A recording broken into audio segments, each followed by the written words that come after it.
Nuevamente, gracias por haberse conectado. Recuerden que la idea de estas sesiones de preguntas y respuestas están enfocadas a preguntas y respuestas pedagógicas. Ya nos acompaña aquí Gladys Milena Vargas, quien es nuestra experta en el tema.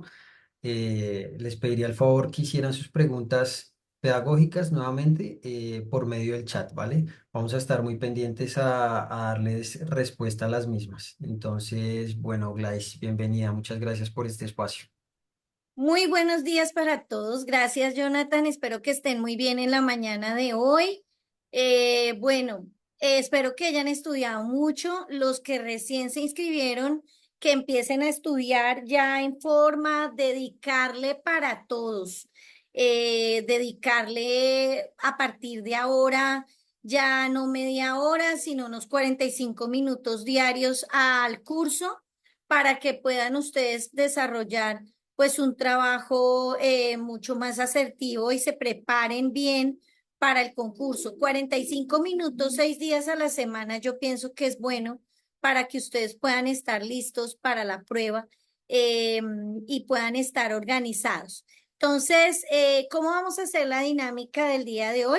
Vamos a escribir las preguntas que ustedes tengan para que nos rinda, porque a veces las preguntas cuando las hacemos con micrófono abierto, se nos va mucho tiempo de pronto explicando, a no ser que ya tengamos un espacio al final para poder de pronto que alguien quiera hablar y quiera hacer algún tipo de pregunta que necesite. Recuerden que este espacio es de preguntas académicas, no son preguntas de soporte. No obstante, el que tenga preguntas de soporte, ustedes saben que los están citando por el correo a las reuniones también de soporte técnico para quienes no hayan ingresado a la plataforma.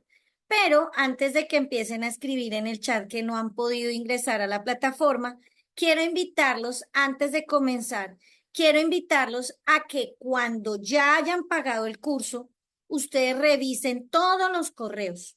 El correo no dice Magisterio, dice Hotmart, que es la plataforma en la que se está generando este curso. Entonces, ustedes busquen el correo que dice ya recibimos tu pago, luego viene un segundo correo. En ese segundo correo usted lo debe leer, porque hay muchos que primero no han buscado el correo. Entonces dicen, ahora, ¿por dónde entro? Pues por el correo que les llegó. Entonces, usted va a buscar primero el correo. Lo busca en promociones, lo busca en spam, lo busca en la bandeja de entrada normal. Tiene que buscarlo. Segundo, tiene que abrir ese correo. Hay uno que dice recibimos tu pago, el segundo dice crea usuario y contraseña y le van a dar unos pasos para crear sobre todo su contraseña, porque su usuario es el correo con el que se inscribieron. Entonces, usted marca su contraseña. Me permiten un momento mientras explico, porque por estar escribiendo la pregunta, de pronto no ponen cuidado y no han podido entrar a la plataforma. Entonces todavía no me van a hacer las preguntas.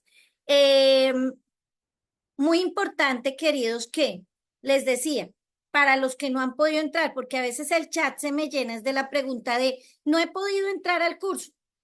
Si no ha podido entrar al curso es porque usted no ha encontrado el correo de inscripción para poder hacer su usuario, genere su usuario siguiendo las instrucciones y ahí le va a llegar un tercer correo en el que le van a mandar el link para luego de haber creado su usuario ya usted pueda acceder. Ese es el proceso.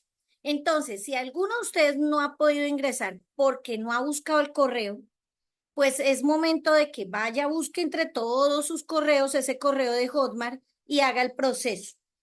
Igual el equipo de magisterio está pendiente de todos los casos, están mirando quienes han pagado y nunca han entrado, pero pues la idea es que su merced también tenga claro que no es esperar a que lo llamen, sino que usted ya pagó, ya tiene un correo con la información en algún lugar de su bandeja de entrada, spam o promociones, entonces la idea es que su merced vaya y haga el ejercicio.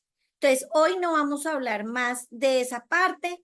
La idea es que usted ya si tiene un problema más técnico, más de soporte, más profundo, esta sesión no es para esto. Esta sesión es de preguntas y respuestas académicas. Mi nombre es Gladys Milena Vargas y yo soy la persona que los está acompañando a lo largo de este curso.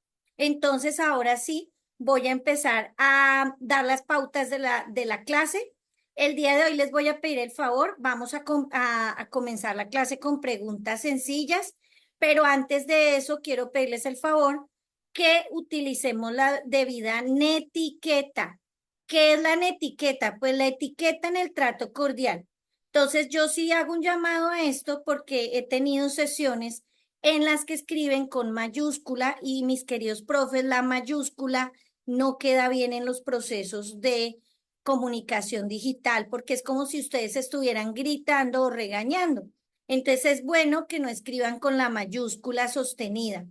En segundo lugar, eh, el debido respeto. O sea, aquí estamos entre humanos, entonces es importante hacer las peticiones con respeto, como con amabilidad, porque eso es importante.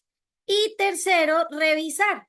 Hay algo que me enseñó el profesor Álvaro Galvis de la UNAD, que es experto en foros virtuales, y es que si su merced ya ve que la pregunta está arriba puesta, digamos si alguien preguntó modelo y enfoque, pues no lo vuelvan a preguntar, ya un compañero lo preguntó, entonces la persona que soy yo que estoy atendiendo este foro o esta clase sincrónica que estamos juntos, pues yo voy a mirar las preguntas y traten de no repetir las preguntas porque entonces eso me va a llenar el chat y no me va a dejar concentrarme con las preguntas que ustedes hacen. Entonces, si tres personas preguntan lo mismo, pues es como un tiempo que vamos a perder nosotros y que ustedes van a perder para que yo pueda contestarle las preguntas.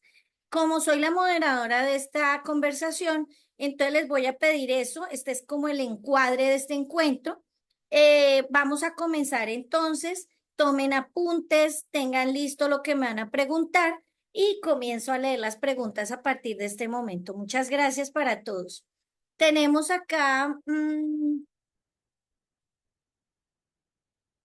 metodología activa, clase invertida y metacognición. Bueno, Aniyuk. Bueno, esto es muy importante que lo tengan en cuenta. Ustedes tienen lecciones en video. Ustedes se han dado cuenta que son más de 100 lecciones en video en las que nosotros abordamos muchos temas. Eh, de pronto hay gente que ya va avanzada, otros están empezando. Eh, y dentro del curso encontramos esto, por ejemplo, que es una metodología activa. Entonces yo los invito a mirar las lecciones. Yo aquí les doy respuestas cortas, pero la idea es que ustedes vayan y amplíen allá. También les hablo allá de qué es clase invertida y les hablo allá qué es metacognición.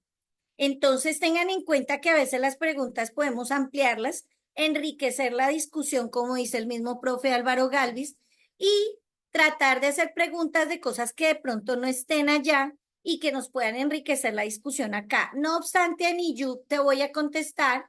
La metodología activa son metodologías que hacen que el estudiante participe en la clase en más del 80% de la clase. Esa es su principal definición para entenderla rápido. Consiste en que el estudiante es quien genera esos procesos de construcción del conocimiento. Por ejemplo, cuando el estudiante participa en un proyecto, allí la labor del maestro es más de acompañamiento, de orientación, de guiarlos que si están tomando una mala decisión en el proyecto se vuelvan al camino que es, darles la pauta técnica y experta de conocimiento para que el proyecto se vaya con esa pauta experta y esa pauta técnica y profunda del conocimiento, pero en un proyecto, por ejemplo, que es una metodología activa, los estudiantes son quienes más participan, quienes más generan la participación. En cuanto a la parte de eh, Metacognis de clase invertida, la clase invertida también es una metodología activa que, por cierto, hoy día se está pues trabajando mucho. De hecho, este curso lo estamos diseñando bajo esa metodología de clase invertida. ¿Por qué? Porque ustedes allá en su casa generan, miran las lecciones en video, hacen los simulacros y llegan aquí a la clase a complementar lo que han visto en la lección en video y lo que han estudiado en los simulacros. Entonces, esta es realmente un ejemplo, este curso de metodología de clase invertida. Nosotros les dejamos a los chicos allá en casa actividades para que de pronto, por ejemplo, averigüense con sus abuelos cuáles eran las tradiciones familiares navideñas. Averigüense con sus abuelos cuál era el tiempo de cosecha, siembra, qué tipo de fertilizantes utilizaban. Comparen con sus papás cuáles son los fertilizantes que se usan ahora. Entonces el estudiante va y hace un trabajo allá en casa, averigua y viene a complementar aquí al aula. O usted le graba un video, una lección y le enseña algo en casa y el muchacho estudia eso, lo entiende, de pronto usted le deja un par de preguntas en un foro y el chico luego llega a clase a ampliar la información, sobre todo la parte práctica y de ejercitación. Entonces, por eso es tan buena la clase invertida, porque también es activa, el chico se vuelve más protagonista de la clase y además es la persona como que va como tomando mayor autonomía para ir tomando sus decisiones, para organizar su tiempo en casa.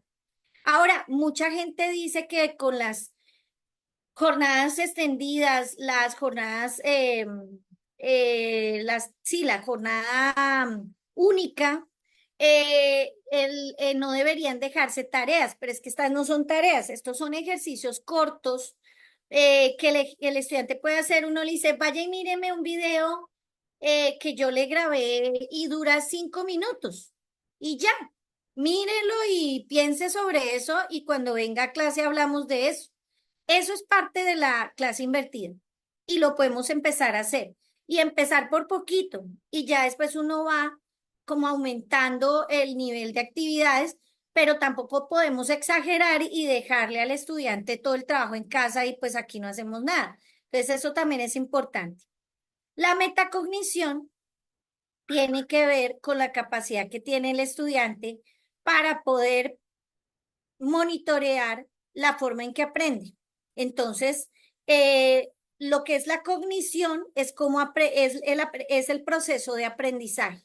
La metacognición es ir más allá del proceso de aprendizaje. Entonces, la persona como que sale de sí mismo, observa cómo aprende y a partir de eso genera unos procesos de reflexión y de análisis. Entonces, el primer proceso metacognitivo es cuando la persona define metas de aprendizaje, o sea, la persona define lo que quiere aprender a partir, obvio, de una inducción del profe. Entonces, uno ahí, por ejemplo, puede hacerles a los chicos un careo para que defiendan un tema en un minuto, puede hacerles un Philips 66 para que defiendan un tema en un minuto, puede hacerles una mesa redonda para que debatan alrededor de un tema. Y luego les dice, oiga, toda esta semana nos la hemos pasado debatiendo temas. ¿Qué quieren aprender de eso? Bueno, profe, yo quiero aprender a sustentar mejor mis ideas. Profe, yo quiero aprender a buscar expertos para sustentar mis ideas con mayor solidez. Profe, yo quiero aprender a construir las ideas cuando voy a defender lo que estoy pensando, construir eso. Entonces, ellos sin saberlo, te están hablando de fundamentación, de estructura del argumento, de argumentación, pero han hecho sus metas de aprendizaje.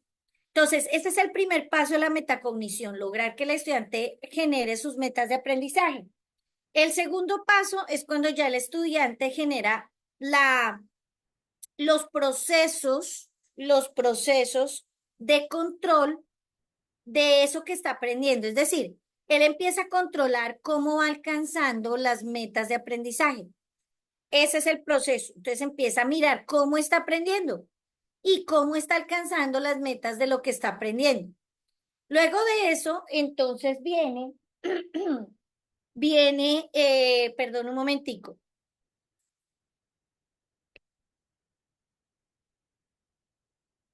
Perdón, un momentico que estaba apretada. Perdón, ya. Luego de eso viene cuando ya el estudiante tiene las metas de aprendizaje claras y ha monitoreado el proceso de aprendizaje, el estudiante revisa la claridad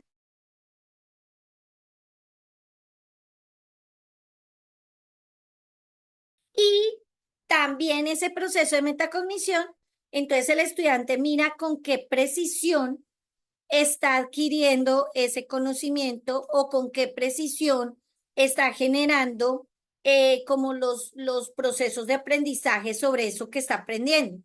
Entonces la metacognición es muy importante porque primero lleva a que la persona diga qué quiere aprender, a que controle cómo lo aprende, a que monitoree la claridad que tiene y la precisión de lo que está haciendo con lo que aprendió. Eso es muy importante. Vamos a seguir mirando, pero igual yo los invito a ver los videos para que tengamos en cuenta esto y a profundizar, porque pues yo siempre se los he dicho, este es un curso, pero pues damos la mayor cantidad de contenidos que podemos, pero pues ya también compete que ustedes estén profundizando el proceso. ¿Listo?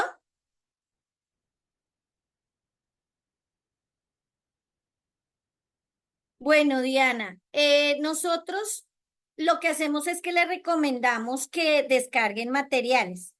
En los documentos de consulta, tú vas a encontrar todo el material que necesitas. Por ejemplo, esto. Entonces ya tú hoy despliegas ahorita en la tarde y ya empiezas a encontrar el material que necesitas para poder estudiar. Entonces, cuando decimos que el material que ustedes tienen está allí, lo van a buscar en los documentos de consulta. Quiero tener más casos tipo pregunta, examen y respuestas para familiarizarme más sobre el caso y nivel de análisis que se debe realizar. Sí, señora Joana, a partir ya de la otra semana, ya ustedes entran en la recta final. Entonces ya estamos generando los nuevos simulacros para que ustedes empiecen a generar los nuevos, empiecen a desarrollarlos. Entonces, a partir de ya de esta semana, ya hoy estamos espérenme que no sé ni en qué hora estoy hoy, jueves 11 jueves. A partir ya del sábado, ustedes empiezan a encontrar nuevos simulacros para que empiecen a familiarizarse más con los casos de la pregunta del examen. No obstante, ya tienen 70 preguntas con las preguntas que les van a hacer en el examen. ¿Listo? Dale. Gracias, Gerardo.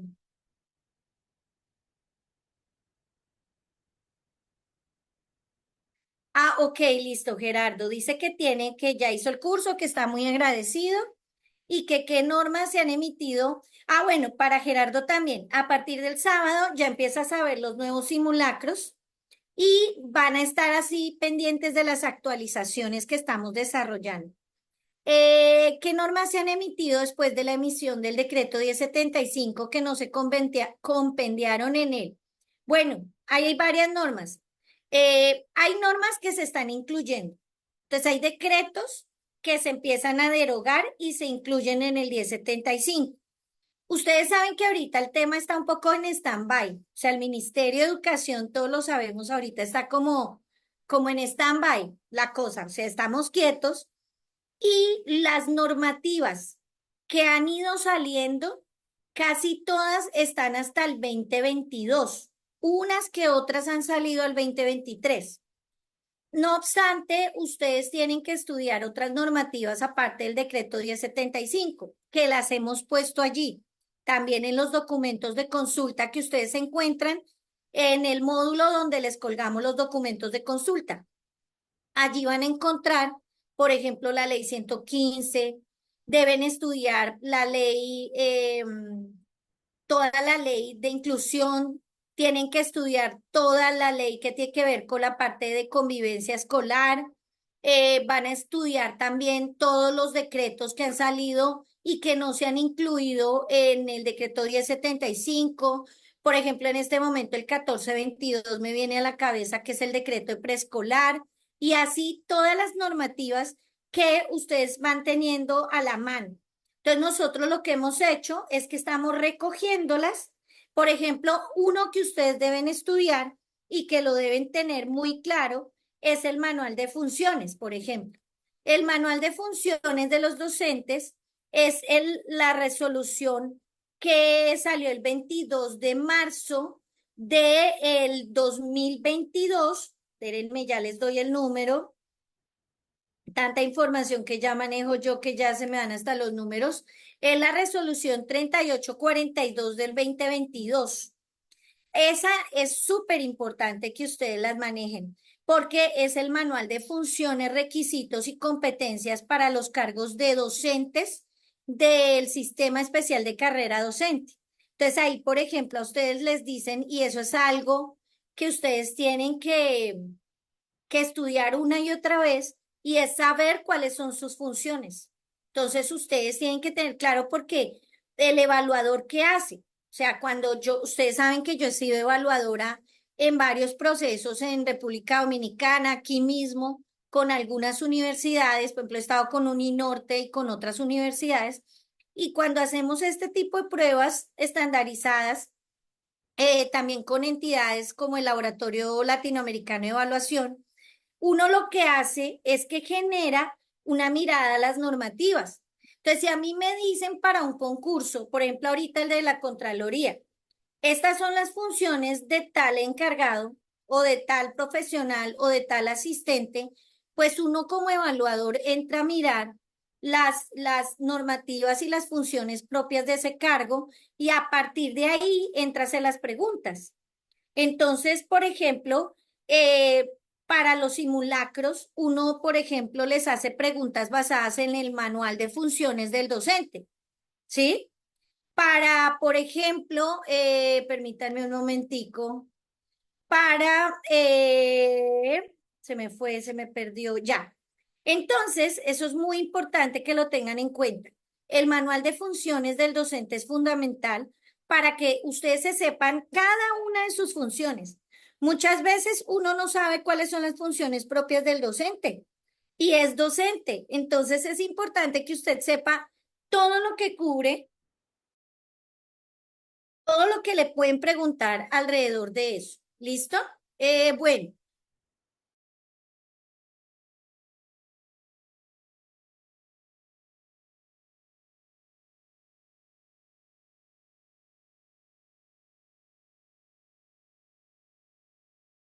a todos.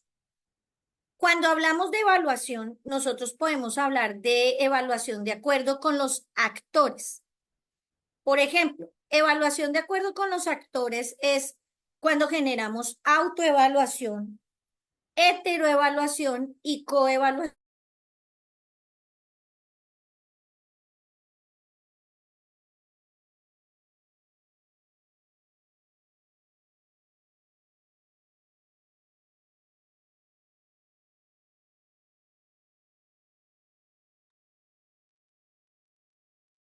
Hola Gladys, ¿Se me creo está que frizando o qué está, pasó? sí, sí, no está fluida la Espérame, conexión, me parece. conecto desde mis datos porque Sí, sí, parece que el como para internet tenerlo está desde fallando backup. acá en Valledupar. Vamos a intentarlo. De pronto me corto un poquito.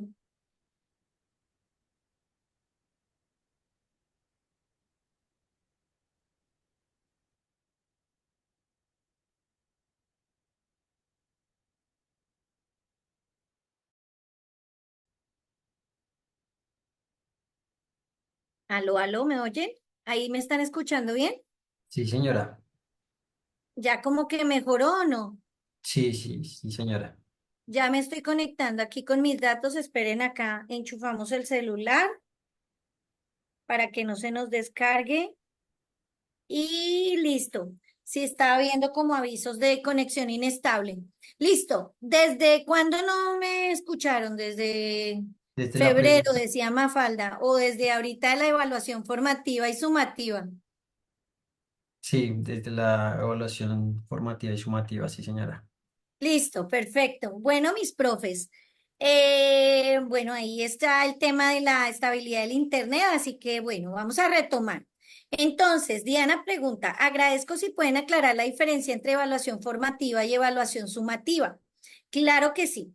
Entonces, les decía, tenemos la evaluación se puede clasificar de varias formas. Podemos hablar, por ejemplo, de modelos de evaluación ligados a una evaluación que está supeditada a una calificación.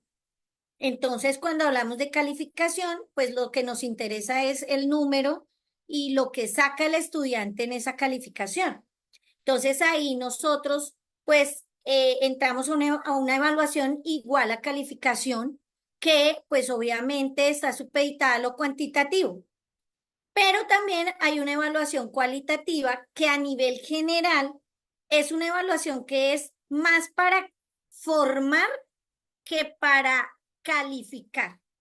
Y entonces ahí hay una primera clasificación de la evaluación, en donde entra la figura de la evaluación formativa. También hay otra que era la que les estaba diciendo cuando me corté, pero prefiero arrancar con esta.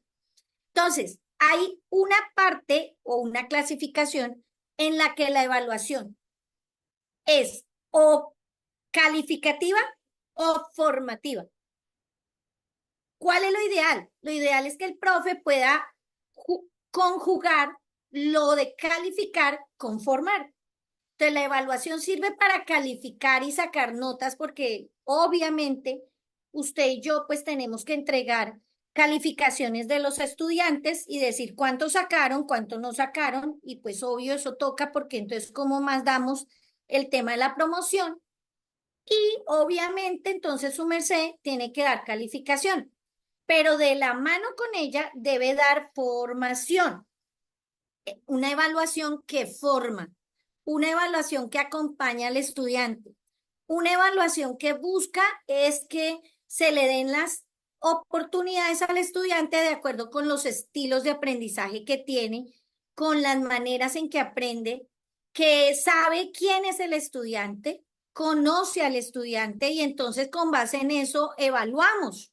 Entonces, no es lo mismo una evaluación calificativa que tiene claros los criterios de evaluación muy conductista, por así decirlo, que tiene los criterios claros de evaluación y la programación de lo que debe hacer el estudiante, a una que es, pues también es buena porque tenemos que tener una evaluación criterial y basada en unos criterios, pues vamos a dar unas notas que pues, hay que tener transparencia en el proceso, pero de la mano de ella nosotros tenemos que trabajar con la evaluación formativa.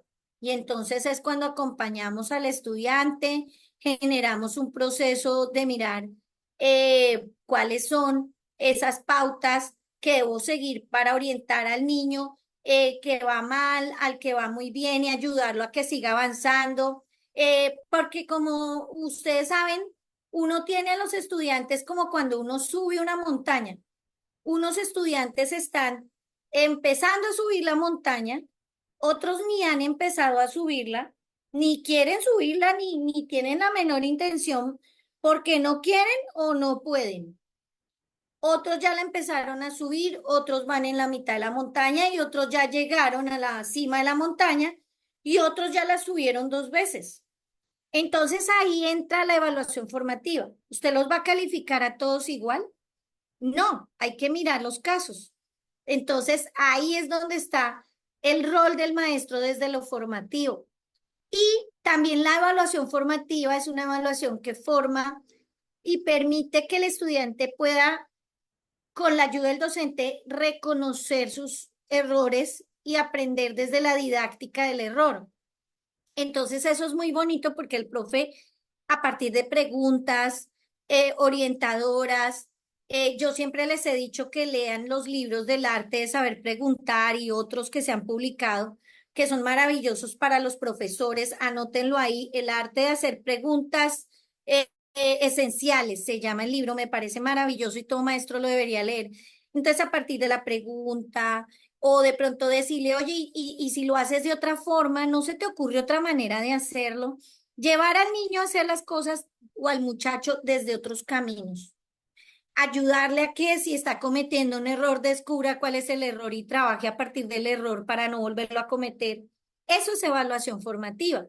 ¿Eso qué requiere? Un profe que acompaña, un profe que está caminando por el salón. Yo les digo mucho a las profesoras que tienen que caminar por el salón, que tienen que caminar por el salón y que tienen que estar pendientes de los niños, acompañarlos, ayudarles, porque definitivamente cuando hablamos de evaluación desde lo formativo, es necesario que nosotros podamos generar un trabajo de acompañamiento con los chicos y estar pendientes de las necesidades, de lo que requieren. Esa es la primera tipificación.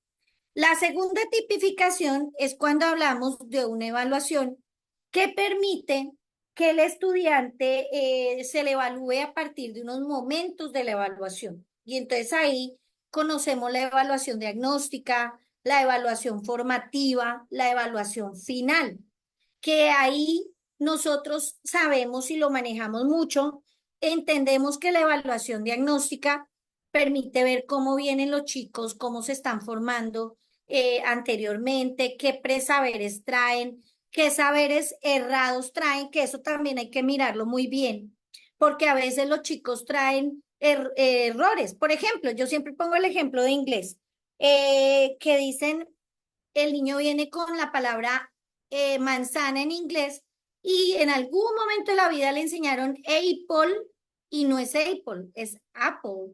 Bueno, ¿ya? Entonces, ¿qué pasa?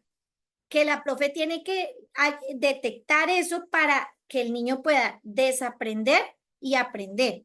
Entonces, eso es súper importante. La evaluación entonces, la evaluación diagnóstica permite que tú te enteres de quién es el niño, que es lo mismo que hablábamos de las etapas del preescolar, que la profe tiene que primero indagar quiénes son los niños, explorarlos, pero ese indagar, profes, va de grado pre-kinder a 11. Ahora que están hablando que hay 3 grados obligatorios, entonces tiene que ir de pre-kinder a 11, ¿sí? Indagar quién es el niño, cómo viene o el muchacho, los presaberes que trae, los saberes cerrados, todo eso, mis profes, es importante. Diagnosticar, por ejemplo, hay saberes que son prerequisito de los nuevos saberes y esos son los que van a conectar para generar aprendizaje significativo, que es lo que dice David Oswell, que los aprendizajes previos permiten conectarse con los nuevos y generar aprendizaje significativo. Entonces, cuando hablamos de eso, pues indiscutiblemente tiene que haber un diagnóstico para saber qué traen y conectar eso con lo nuevo. Entonces, eso es la evaluación diagnóstica, permite saber eso. Por ejemplo, si yo voy a trabajar división, pues qué saberes previos deben traer los chicos. Multiplicación, resta, suma. Y si no, ¿cómo aprenden a dividir? Es muy difícil. Entonces, eso es muy importante. También saber cuáles son las motivaciones de los chicos, las necesidades. Esa es la evaluación diagnóstica. Luego, después de eso, viene la formativa. Entonces, es cuando ya el estudiante va a construir el conocimiento con la ayuda del profe. Entonces, allí el profe tiene que acompañar al estudiante y ver cómo va construyendo el conocimiento, apoyarlo, ver en qué le puede ayudar para que esa construcción se genere bien y ver cómo está construyendo el conocimiento, observarlo, evaluarlo, determinar en qué tienen vacíos, en qué tienen dificultades, qué es lo que es más se les está complicando, qué les quedó fácil y obviamente esa es la evaluación formativa durante el aprendizaje. La otra es antes y la otra es después, que la final, la sumativa. Entonces, la sumativa muchas veces se denigró y se dijo que eso era solamente sacar notas, ¿no? Cuando hablamos de sumativa, hablamos de recoger todo el proceso desde el comienzo hasta el final. Una evaluación sumativa permite comparar cómo venían los niños en el diagnóstico y cómo están cerrando el proceso. Eso es. Entonces tomamos como lo que teníamos antes en el diagnóstico, cómo venían los chicos y cómo terminaron. Si estás aplicando metacognición, entonces los mismos chicos dicen, En el diagnóstico, estas son cuando empiezan a aprender, determinaron metas de aprendizaje y entonces comparan al final con lo que realmente aprendieron y esa es la evaluación sumativa. Entonces, eso es como la diferencia entre las tres para contestarle a Diana. La profe Glades nos ha dicho que el mesocurrículo son las normas institucionales como el manual de convivencia, sistema institucional de evaluación, pero también nos ha dicho que el macrocurrículo incluye la misión, la visión y el PEI. ¿Cómo es esto? ¿Son meso o macro? Perdone mi torpeza, no, ¿cómo se te ocurre decir eso? No, esas son buenas preguntas.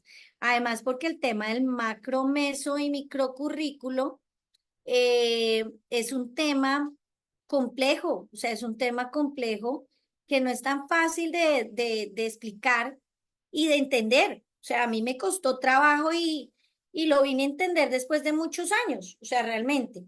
Lo que pasa es que cuando hablamos del currículo, no podemos hablar del currículo porque es una cosa tan densa que recoge tantas cosas que entonces hay que trabajar unos niveles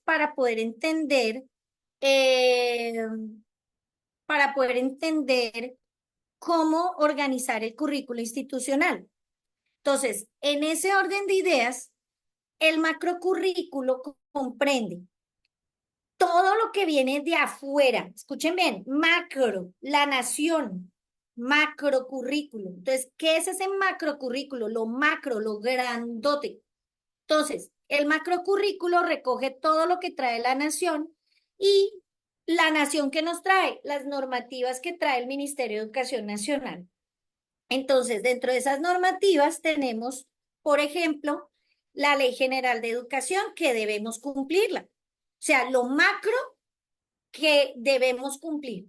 ¿Qué debemos cumplir? La Ley General de Educación, los estándares, los DBA, la ley de inclusión, la ley de convivencia escolar, las normativas que hay relacionadas con la protección y el cuidado de los niños y niñas, la ruta de atención integral, el decreto 1075 con todo lo que tiene adentro, el decreto 1422 de primera infancia, educación inicial, en fin, todo lo que nos da el ministerio, lo macro del ministerio, del gobierno, todo lo que tenga que ver con nosotros, el manual de funciones, y entonces la institución tiene que hacer cumplir eso.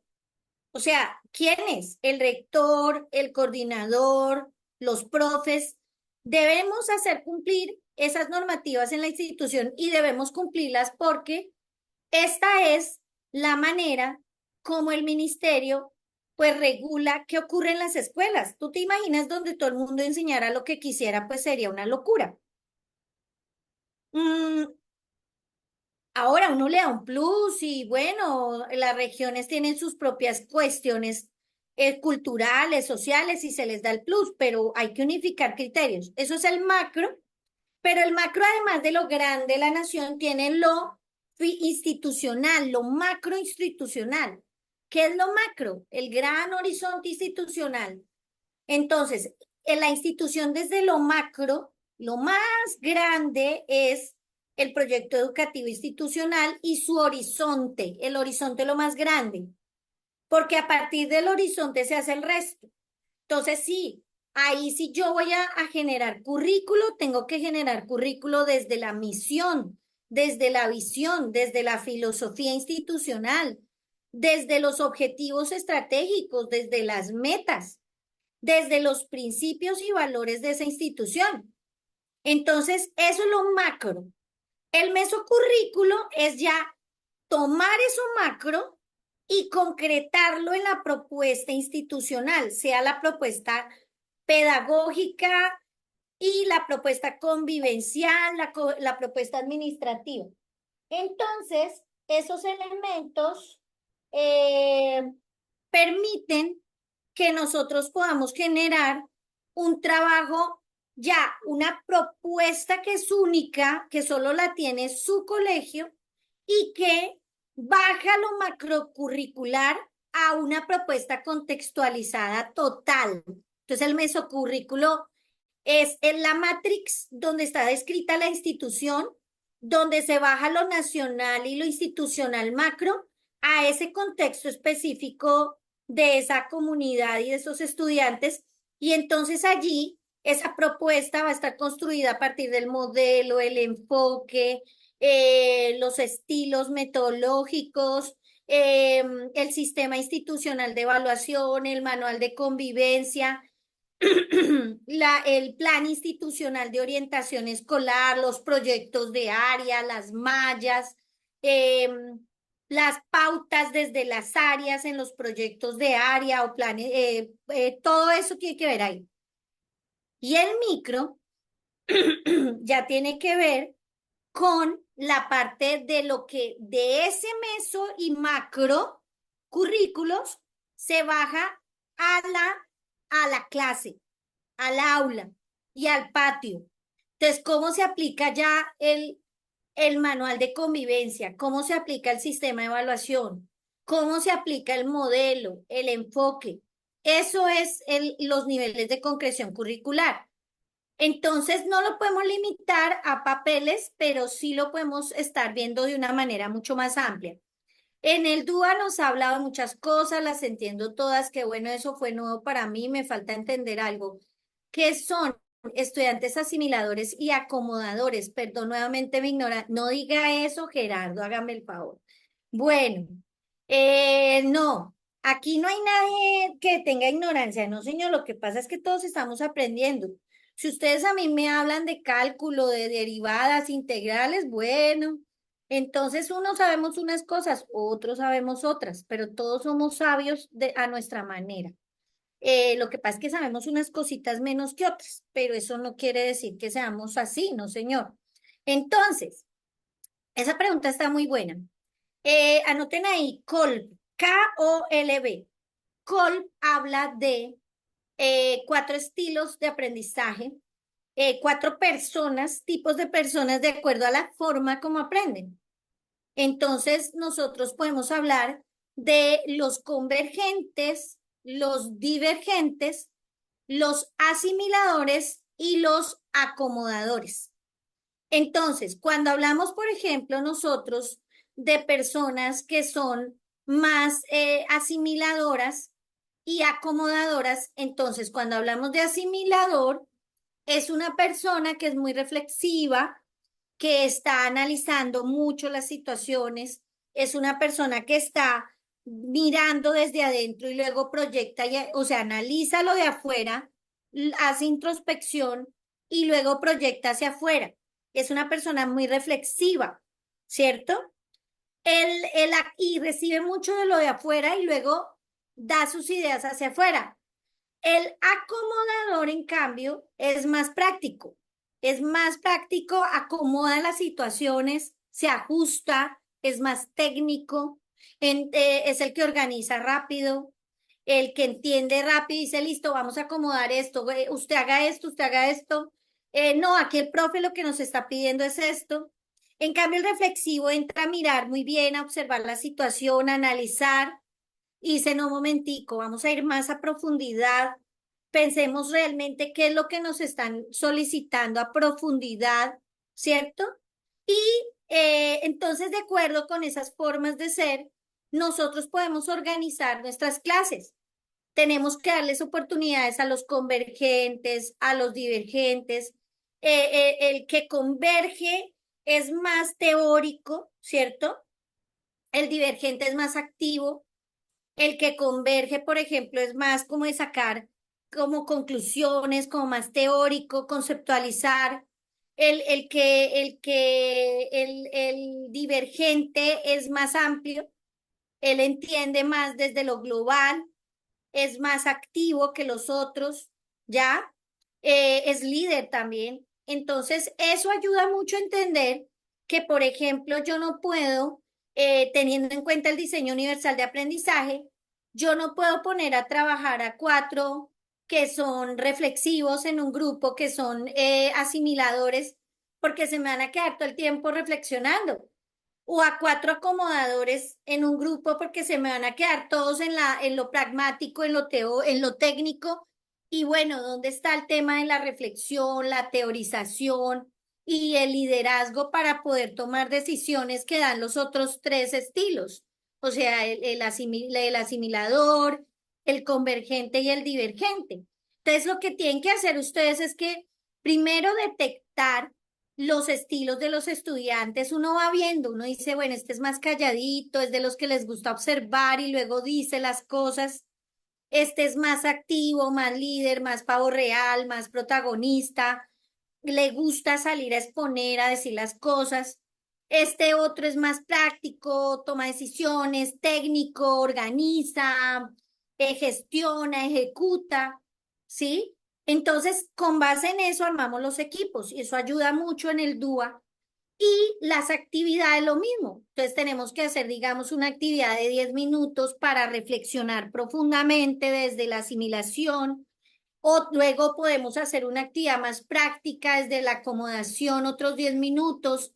Luego los llevamos a que generen un ejercicio más convergente y a que teoricen. Y luego un ejercicio divergente a que digan hacia afuera lo que están pensando y expongan lo que de pronto están entendiendo a partir de eso y lo hagan público.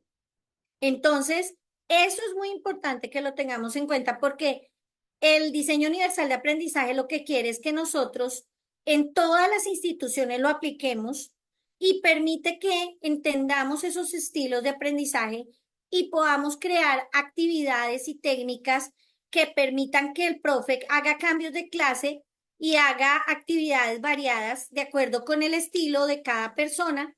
Y eso hace que de pronto si yo no soy tan convergente y me ponen una actividad convergente, me va a quedar más cuesta arriba, pero voy a ir aprendiendo a ser más convergente. Y al revés, si me ponen una divergente y yo soy más divergente, pues voy a tener más ventajas. Pero entonces el compañero al que no, lo que va a hacer es que va a ir aprendiendo a ser más divergente. Entonces fíjense que a mí me parece que tiene un sentido muy lógico y muy chévere. Bueno, esperen que hago cambio de gafas porque estas gafitas me sirven mucho, pero a ratos no me dejan ver muy bien. La edad, muchachos. Bueno, miremos a ver. Vamos a seguir bajando.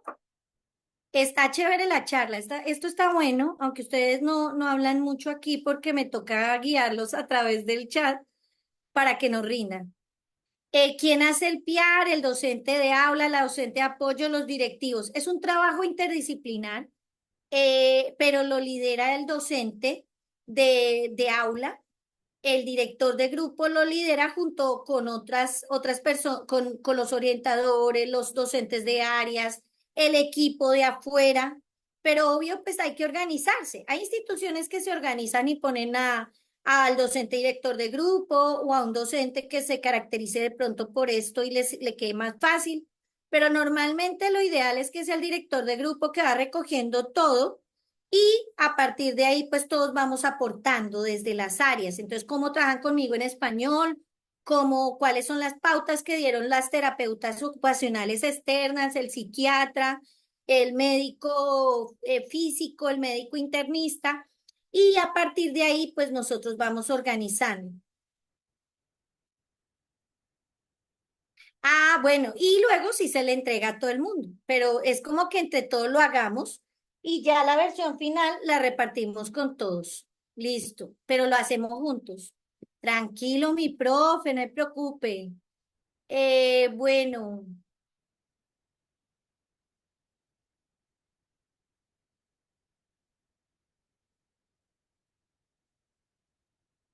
sí, pueden encontrar las grabaciones, incluida la de hoy, sí, señor. Pueden encontrar todas las grabaciones. Bueno, Luis Eduardo, esa es una preguntota muy buena. Bueno, todas las grabaciones, estas y las que estamos haciendo en vivo, las van a encontrar, o sea, tenemos módulo uno y módulo 0 de introducción, módulos 1 al 6, que es todos los contenidos que tienen que aprender, incluidas las normativas. No, módulo 1 a 5, todos los contenidos pedagógicos, convivenciales, administrativos de comunidad que ustedes deben saber. Módulo 6, normativas. Módulo 7, profundizamos en estudios de caso. Hay otro módulo, me perdonan el número que no lo recuerdo ahorita, el módulo que va ligado a los documentos de apoyo, el módulo de consulta. Ahí ustedes pueden consultar todas las normativas. Yo les estoy subiendo documentos, documentos, documentos. Este fin de semana les voy a subir más para que los tengan. Vamos a seguir subiéndoles simulacros, entonces tranquilos que ahí estamos haciendo ese proceso. Y el otro módulo van a encontrar estas sesiones de preguntas y respuestas para que de pronto miren allá preguntas que ya han hecho y de pronto no tengan que esperar a que nos reunamos, sino que de pronto en alguna otra sesión en vivo alguien hizo una pregunta y créanme que así como hoy hemos contestado cosas muy buenas, en las otras también. Entonces, esas también son un material de apoyo para que sigan estudiando todas las sesiones de preguntas y respuestas. Y van a encontrar también todas las sesiones que hemos hecho en los webinars en vivo, cuando estamos invitando nuevos docentes a inscribirse al curso, que en esas sesiones yo normalmente lo que hago es que profundizo muchísimo en un caso y esas pues también son súper chéveres.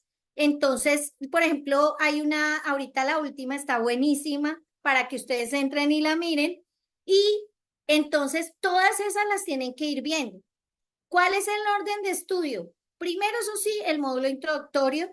Traten de ir del uno en adelante, pero paralelo vayan mirando los módulos de documentos de consulta, de sesiones de preguntas y respuestas y las de los webinars, que son los últimos 3 módulos. Entonces, esas sí vayan viéndolo paralelo a las otras lecciones. Bueno, Luis Eduardo, ¿qué relación tiene el currículo con el modelo? Muy bien, eso está muy bien. El currículo es la gran sombrilla, ¿cierto?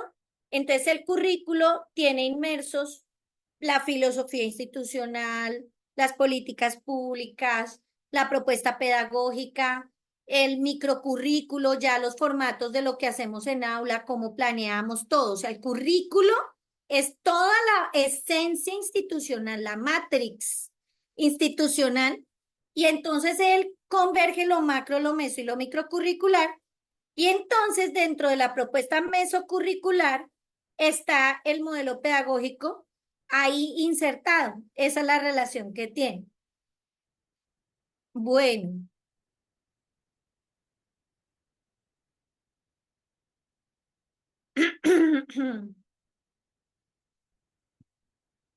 bueno, vamos a mirar.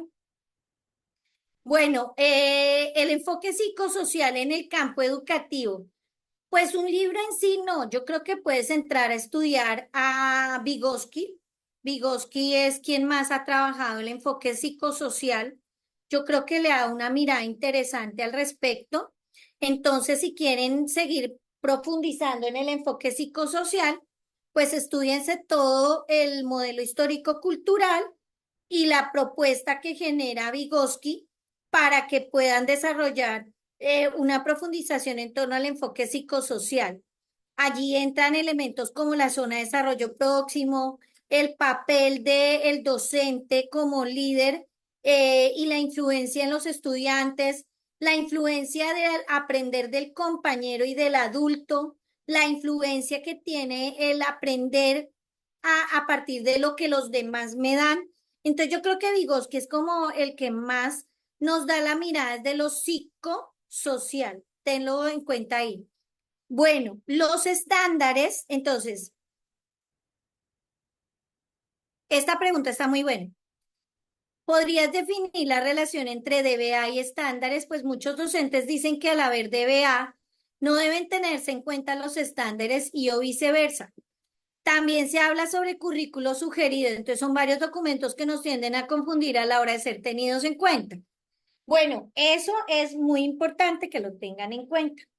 Nosotros, nosotros, eh, bueno, es que lo que pasa es que ay, a veces hacemos como esos juicios a priori los profes y decimos, no, no, no, ya no hay estándares, ya no hay, ahora es DBA. Ahora, y a veces decimos, ay, ¿ahora qué se les ocurrió? ¿Ahora qué se inventaron? Entonces, bueno, no, el orden es este. El ministerio genera unos lineamientos que todos los conocemos, que son los lineamientos de los años 80, 90, que ustedes miran, uy, no, profesor, es historia patria, yo ni había nacido, pero estos lineamientos empiezan a configurar unas miradas profundas en torno a cada área. Y cada área empieza a configurarse a partir de unos aprendizajes clave que deberían tener los estudiantes y aprenderlos a lo largo de toda la vida. Y que esos aprendizajes, todos los lineamientos apuntan a eso, deberían ser claros para que la persona pudiera aplicarlos en situaciones cotidianas. Entonces, a partir de ahí, el ministerio empieza a plantearse unas competencias y estas competencias empiezan a desarrollarse en cada una de las áreas y se empiezan a generar guías de orientaciones de las áreas y se empiezan a generar también de esas competencias, como son grandes aprendizajes para la vida, se empiezan a generar como, bueno, yo no puedo aprender una gran competencia en un año, entonces, ¿qué debo aprender año tras año de esa competencia? ¿Cuáles son los aprendizajes que yo tengo que tener claros para aprender esa competencia en preescolar, luego en primero, en segundo, en tercero, en cuarto y en quinto? Entonces, el ministerio dice, organicemos esas competencias por aprendizajes y miremos estándares de los aprendizajes de esas competencias por grupos de grados. Entonces, organizaron los aprendizajes de esas competencias por grupo de grados y siguieron la mirada de Brunner del aprendizaje en espiral. Entonces, en primero hay unos aprendizajes más superficiales y menos complejos, no obstante importantes para el niño de primero. En segundo hay unos más profundos y más complejos de esos mismos aprendizajes y en tercero hay otros más profundos y más complejos, se van amplificando, pero se van profundizando y así vas hasta cuarto, quinto, sexto, séptimo, que vas ampliando y ampliando. Por ejemplo, en español, una gran competencia es que debemos determinar las tipologías textuales y aprenderlas y escribirlas y leerlas e identificarlas y crear textos y comprender textos de diferentes tipologías. O sea, es una gran competencia del área español. Pero entonces hay aprendizajes de esa competencia de primero a tercero, por ejemplo, de primero a tercero que el niño entienda que hay diferentes tipos de textos, que hay textos tipo rondas, canciones, cuentos.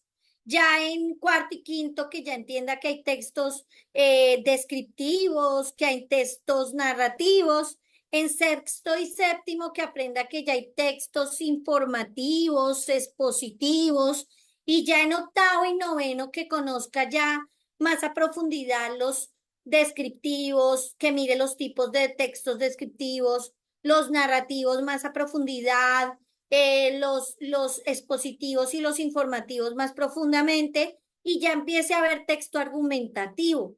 Y ya en décimo y undécimo ya ve texto argumentativo más a profundidad, mucho más a profundidad y recoge todo lo que vio en los demás años, todos los demás textos, descriptivo, informativo, narrativo, expositivo y argumentativo, ya lo ve mucho más a profundidad en grado décimo y once. Entonces, los estándares lo que hacen es que organizan esos aprendizajes de cada competencia en grupos de grados de primero a tercero, de cuarto a quinto, de sexto a séptimo, de octavo a noveno y de décimo a undécimo. Y luego, el ministerio lo que hace es que dice, bueno, los estándares están muy chéveres. Perfecto. Ya sabemos que deben aprender los niños en cada grupo de grados. Pero los profes se siguen preguntando de esos aprendizajes, ¿cuáles son los mínimos a los que tienen derecho? Porque hay resguardos indígenas, porque hay niños en zonas cafeteras que tienen un calendario cafetero y en noviembre se pierden a recoger la cosecha. Entonces realmente están estudiando de febrero a octubre, porque hay niños que tienen dificultades cuando hay problemas de orden público y están en combates en la zona rural, porque hay niños de la zona urbana que a veces no pueden ir a la escuela. Entonces, lo mínimo que deberían aprender los estudiantes, ¿qué es? Entonces, el gobierno dice, bueno, de esos estándares que son los aprendizajes de la competencia por grupos de grados, vamos a tomar de esos estándares los aprendizajes mínimos a los que tiene derecho mínimamente cuando hay condiciones que no dejan que aprenda tanto esos estándares completos, todos esos aprendizajes completos y a profundidad. Y entonces sacan esos DBA, derechos básicos de aprendizaje, esos aprendizajes básicos que tiene derecho el niño, pero ellos provienen de los estándares y de la gran competencia. Así que no es que uno saque al otro, el otro saque al otro, no. Lo que pasa, ¿saben qué pasa ahí? Que el profe, y yo sí aquí siempre lo he dicho y se los voy a decir, los profesores, eso no es solo acá en Colombia, yo lo he visto en Dominicana, en México, en Perú, en Panamá, con los profes de Chile, Argentina, Paraguay. Yo he tenido la oportunidad de trabajar con profes de toda Latinoamérica. Y le digo una cosa, los profes no conocen las normativas de su país, no conocen los lineamientos, los estándares, los DBA. Los estándares miran los cuadros, pero no miran el resto. Y en el resto están todas las pautas que deberíamos entender. Y ahí explican claramente que esos estándares provienen de las competencias y de los lineamientos. Y luego en los DBA explican que esos DBA vienen de los estándares y que hay que tenerlos en cuenta. Entonces, si yo como mamá quiero demandar porque ese niño no me le han dado el mínimo de esos 10 DBA, pues yo puedo demandar. Pero también yo podría demandar si el colegio no ha cumplido con los estándares, aunque ahí perdería la demanda porque me dice el gobierno, no, lo mínimo a que tienen derecho son en estos 10 estándares en primero, estos 10 en segundo y estos 10 en tercero. Pero los unos provienen de los otros. Entonces eso ténganlo ahí en cuenta. Así que no se confundan y la invitación es a leerlo. El que me decía, ¿qué más leemos? Leanse estándares, lineamientos, los DBA, las guías de orientaciones, léanse las matrices de referencia del ICFES, la guía de orientaciones de Saber 11 del ICFES. Sale una nueva cada vez que va a haber un examen. Entonces ya ahorita está la guía de orientaciones Saber 2 2024, la 2 porque ya viene la prueba ICFES ahorita en agosto, la prueba Saber para los chicos de 11, entonces ténganlo en cuenta. Bueno, bueno, la ley referente a las funciones del docente, ya te la digo, dame un segundito porque es la número, ya te digo, resolución 3842 de 2022, pero esa aparece en los documentos que yo les subí para que lo tengan en cuenta. Bueno, oiga, buenísimo estas sesiones, ¿no? Esto es chévere porque todos aprenden de todos y me hacen unas preguntas chéveres. Pues Marcela, es eso, es abordar las competencias pedagógicas para abordar las problemáticas actuales. O sea, realmente es eso. A partir de que tú misma estás contestando de estrategias pedagógicas para abordar la diversidad. Entonces, por ejemplo, ¿qué deberíamos tener estrategias claves para abordar la diversidad en la ruralidad, en la Colombia profunda? Aquí en el Cesar, yo, por ejemplo, estoy haciendo un proyecto maravilloso con 24 instituciones públicas y hacemos un trabajo maravilloso y entre las estrategias actuales que tenemos para abordar la diversidad a nivel nacional es primero resignificar la propuesta del proyecto pedagógico institucional, pero resignificar no cambiando la fechita y lo que hacen siempre, sino profundizando en las propuestas macro, meso y microcurriculares. Esa pregunta está muy buena.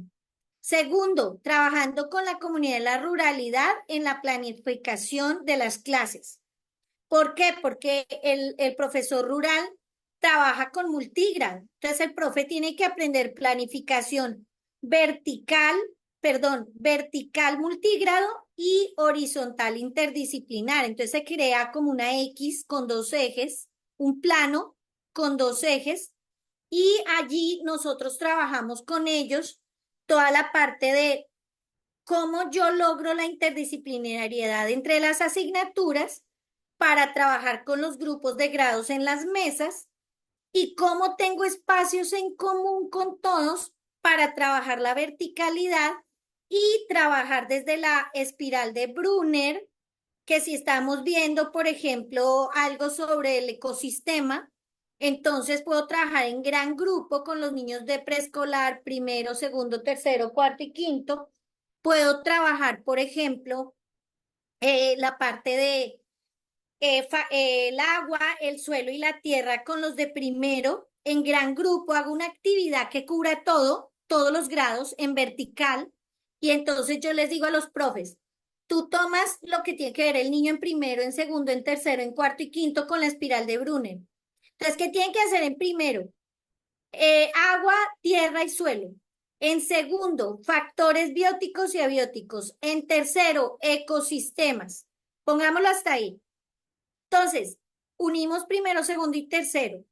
Vamos a la cañada, miramos cómo corren los peces en el río, ya me puse navideña, miramos cómo vuelan las aves, cómo está el cultivo de maracuyá que tenemos en la huerta escolar, miramos cómo las aves bajan, el pajarito entra y hace todo el proceso de polinización, la abeja, en fin, observamos y con los niños miramos de primero, hacemos preguntas relacionadas con el agua, con el suelo, con el aire. Con los de segundo ya entramos a preguntarles qué observan, cuáles son los factores bióticos, los abióticos, y ya con los de tercero les decimos qué es esto en completo, pero las preguntas las hacemos luego en cada mesa. Pero hemos ido a hacer una actividad de gran grupo. Entonces, esas estrategias ayudan muchísimo cuando tenemos multigrado. Y cuando tenemos comunidades indígenas, trabajar el tema de la ancestralidad, de la recuperación de sus valores, de su cosmología, todo lo que ellos tienen desde la educación, traerlo al aula y lograr que ellos rescaten esto es fundamental en el conocimiento del maestro. El maestro tiene que insertarse en la comunidad, conocerla, hablar con los ancianos. Todo eso hay que hacerlo. Y obviamente pues con otras comunidades. Entonces, también aplicar con ellos metodologías activas, aprendizaje basado en proyectos. Aquí, por ejemplo, los tenemos aplicando unidades de enseñanza para la comprensión. Los tenemos aplicando aprendizaje basado en proyectos, aprendizaje basado en problemas, entre otras cosas. Entonces, eso ayuda mucho para trabajar con ellos. Bueno, chévere. Bien. Eh, Gerardo, oiga, sí, me invita, me cuenta cuando nos vamos para allá. Habla con el equipo de magisterio y organizamos una ida hasta por allá, hasta el Tambo, Nariño, y a donde me quieran invitar, organizamos con los de magisterio y vamos hasta allá a visitarlos. Bien, pues a ver, Clara, hasta ahora lo que me han dicho mis contactos es que todavía no las han sacado, las cartillas. Pero lo que les digo, la prueba sí o sí es con el modelo basado en evidencias. Eso sí la tienen que hacer así porque esa estaba en los pliegos. Y es lo que nosotros estamos aplicando en este curso. Estamos mirando las evidencias de la rúbrica de los docentes. Por ejemplo, la clase que colgué, la última, ahí yo les muestro cuáles son las evidencias del docente en propósitos de la planificación escolar. Entonces, hay unas evidencias, hay unos niveles y eso es lo que los evaluadores tienen que tomar, lo que les digo. Yo he formado evaluadores y he sido evaluadora en estos procesos.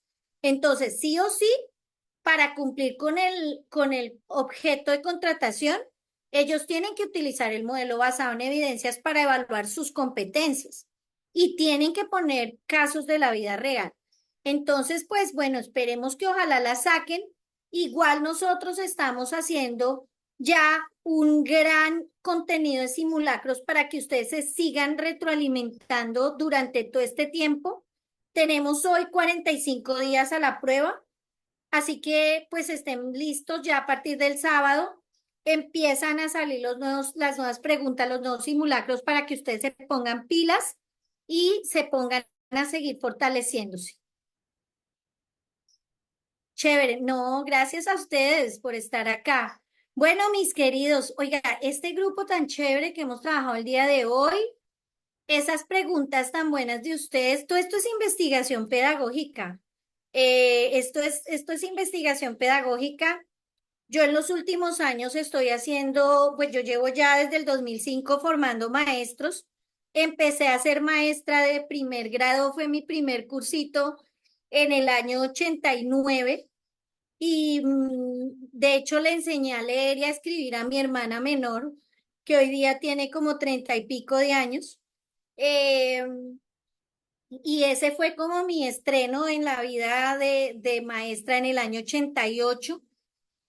Soy normalista de la Montessori, entonces pues toda la vida haciendo esto, o sea, formando maestros desde el 2005 con Magisterio, que fueron los que me dieron la primera oportunidad de formar maestros y desde ahí, pues gracias a este gran equipo que ellos ya también tienen 35 años formando maestros en el país, pues hemos venido trabajando en este proceso, profes. Entonces, pues es cuestión de amor por la educación, de seguirse uno formando, que me preguntan, profe, ¿usted dónde sabe tanta cosa? Me toca, dale, Aniyú, le toca a uno seguirse formando. Y en los últimos 3 años he venido trabajando en mi investigación educativa con los proyectos que estoy generando aquí en Colombia, en República Dominicana y con otros colegas de otros países. Y pues bueno, ha sido un trabajo bonito y eso es lo que le ayuda a uno a ver las aulas in situ, visitarlos, hablar con los profes, con los directores, con las comunidades, con los niños, con los estudiantes. Y pues va uno aprendiendo ahí, mis profes, ahí vamos dándole al proceso. Bueno, qué linda jornada la de hoy. Espero verlos en la próxima. El que no se haya conectado, espero que vea toda la charla y que se pongan juiciosos a estudiar mis profes, porque lo que hay es estudio. Y el sábado ya vienen nuevas cosas, así que pilas, pónganse juiciosos a estudiar para que ya el sábado puedan ponerse juiciosos con los nuevos simulacros que ya estamos generando para ustedes. Entonces les mando un abrazo, cuídense mucho y Dios los bendiga. Gracias, Jonathan, por tu ayuda el día de hoy. Vale, con gusto, Gladys. Feliz día para todos, que estén muy bien. Chao. Hasta luego.